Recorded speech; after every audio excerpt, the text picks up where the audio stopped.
Assalamualaikum warahmatullahi wabarakatuh. Nama saya Yinda P. NIM 2001020033. Prodi Akuntansi Fakultas Ekonomi dan Bisnis di Universitas Bina Insya Lubuk Linggau dengan dosen pembimbing Ibu Yuli Nurhayati SE AKMSI. Ini video kedua saya.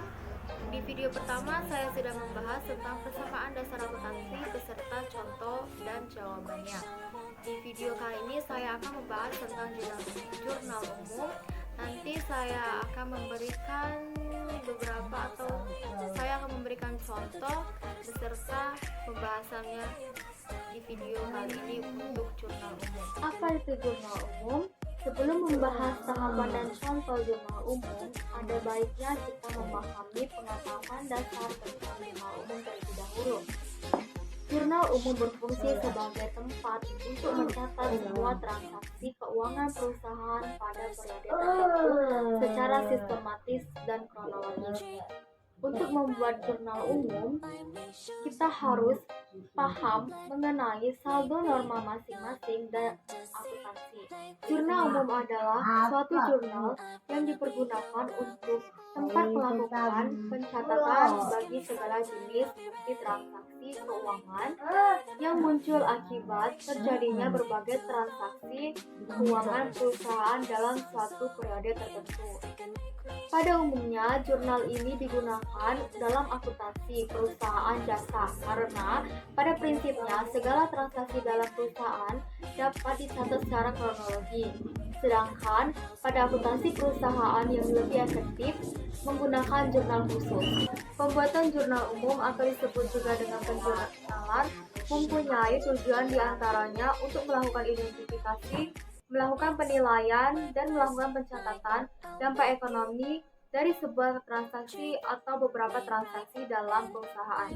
Baiklah, di sini saya ada 10 transaksi, yaitu transaksi yang dimiliki oleh perusahaan jasa Aneka. Yang pertama, 1 Oktober, Tuan Eka menyetor uang untuk membuka usaha fotokopi sebesar 10 juta rupiah. Yang kedua, 2 Oktober, dibeli peralatan mesin fotokopi seharga 6 juta, dibayar 4 juta, sisanya dibayar kredit. Yang ketiga, 4 Oktober, dibayar sewa ruangan untuk usahanya sebesar 600.000. Yang keempat, 5 Oktober, dibeli perlengkapan toko sebesar 2.500.000. Yang kelima, 6 Oktober, diterima pendapatan jasa sebesar 500.000. Yang keenam, 7 Oktober, diterima pinjaman dari bank sebesar 5 juta rupiah. Yang ketujuh, 13 Oktober, diterima pendapatan jasa sebesar 1.500.000. Yang ke-8, 15 Oktober, dibayar beban telepon sebesar 450.000. Yang ke-9, 17 Oktober, dibeli perlengkapan, dibayar tunai 2.300.000 dan sisanya dibayar kredit 1.200.000. Dan yang terakhir, yang ke-10, 20 Oktober, dibayar beban listrik sebesar 800.000. Baiklah, untuk jurnal umumnya saya akan membahas pada video berikut ini. Jadi ini adalah soal yang sudah saya jelaskan di awal tadi. Di sini saya sudah membuat jurnal umumnya dari soal transaksi tadi. Yang pertama, di sini ada judul ada 3 baris. Baris pertama, nama perusahaan, kedua jenis laporan, dan terakhir periode laporan. Yang pertama di sini nama perusahaannya perusahaan jasa Aneka, kemudian jenis laporannya jurnal umum, dan periode laporan periode 20 Oktober 2018. Untuk tabelnya di sini ada tanggal, nama akun, referensi, di sini saya singkat jadi ref, kemudian debit dan kredit. Untuk tanggal 1 Oktober 2018, Tuan Eka menyetorkan uangnya untuk membuka usaha fotokopi sebesar 10 juta rupiah. Jadi di sini saya bikin kas. Nah, untuk nama akun saya bikin kas.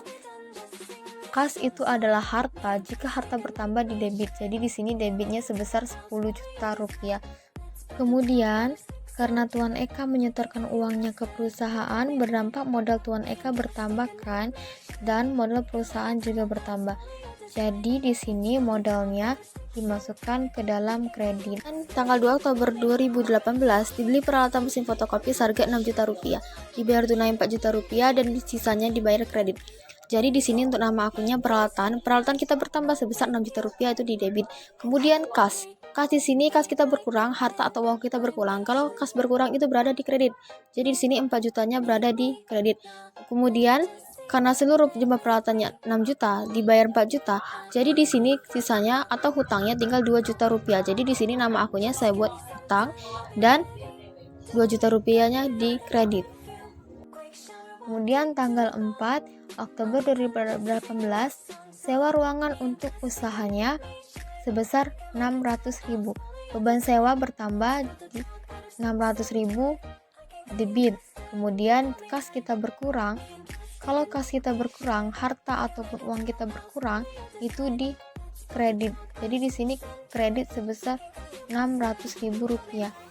Untuk tanggal 5 Oktober 2018 dibeli perlengkapan toko sebesar 2.500.000. Perlengkapan tokonya di sini bertambah menjadi 2.500.000 di debit dan di kasnya kas kita berkurang karena sudah membeli perlengkapan toko tadi.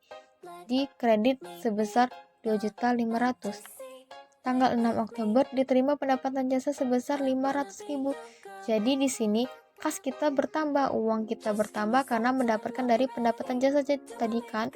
Jadi uang kita bertambah, kas bertambah di debit. Kalau kas bertambah itu di debit. Jadi di sini di debit dibikin 500.000 di debit. Kemudian pendapatan jasa kita di kredit sebesar 500.000. Tanggal 7 Oktober 2018 diterima pinjaman dari bank sebesar 5 juta rupiah. Meminjam uang di bank berakibat uang perusahaan bertambah. Uang itu kan kas. Dan kas adalah harta. Harta bertambah di debit atau kas bertambah di debit. Jadi di sini kas di debit sebesar 5 juta rupiah. Nah, kas bertambah sebesar 5 juta rupiah berasal dari hutang, maka hutang perusahaan itu bertambah. Hutang perusahaan bertambah di kredit sebesar 5 juta rupiah, ini di kredit. Untuk tanggal 13 Oktober 2018 diterima pendapatan jasa sebesar 1.500.000. Jadi di sini kita mendapatkan uang nih dari pendapatan jasa tadi sebesar 1.500.000. Jadi kas kita bertambah di debit sebesar 1.500.000 dan pendapatan jasa di kredit 1.500.000. Tanggal 15 Oktober 2018 dibayar beban telepon sebesar 450.000. Di sini nama akunnya beban telepon sebesar 450.000 di debit dan kas atau uang harta kita itu berkurang. Kalau kas berkurang itu di kredit sebesar 450.000. Berkurang tadi karena sudah dibayar dengan beban telepon.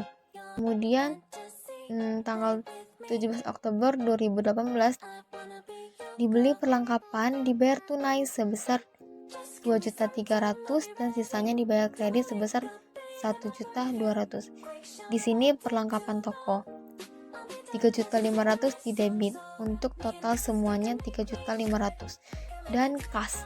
Di sini ada nama akun kas kita berkurang. Kalau kas berkurang itu di kredit sebesar 2.300.000. Di sini kas berkurang 2.300.000 karena untuk membayar perlengkapan toko tadi yang sebesar 3.200.000 dan sisanya tadi kan dibayar kredit. Jadi utang usaha sini bertambah di kredit sebesar 1.200.000. Untuk 20 Oktober 2018 dibayar beban listrik sebesar 800.000. Jadi beban listrik di sini sebesar 800.000 di debit dan kas kita berkurang karena untuk membayar beban listrik tadi di kredit sebesar 800.000. Karena 20 Oktober 2018 tadi transaksi terakhir, jadi kita jumlahkan debit dijumlahkan seluruh jumlahnya berapa, kemudian kredit juga dijumlahkan seluruhnya berapa. Di sini sudah saya jumlahkan sebesar debit 30.850.000 rupiah dan kredit sebesar 30.850.000 rupiah. Jadi di sini antara debit dan kredit adalah balance, dia sama dan dia seimbang. Yang tadi penjelasan singkat dari saya mengenai jurnal umum. Semoga dapat dimengerti dan bermanfaat bagi kita semua. Jika ada salah kata dari penyampaian materi saya atau materi saya belum lengkap, saya mohon maaf. Saya akhiri, wabillahi taufiq wal hidayah. Wassalamualaikum warahmatullahi wabarakatuh.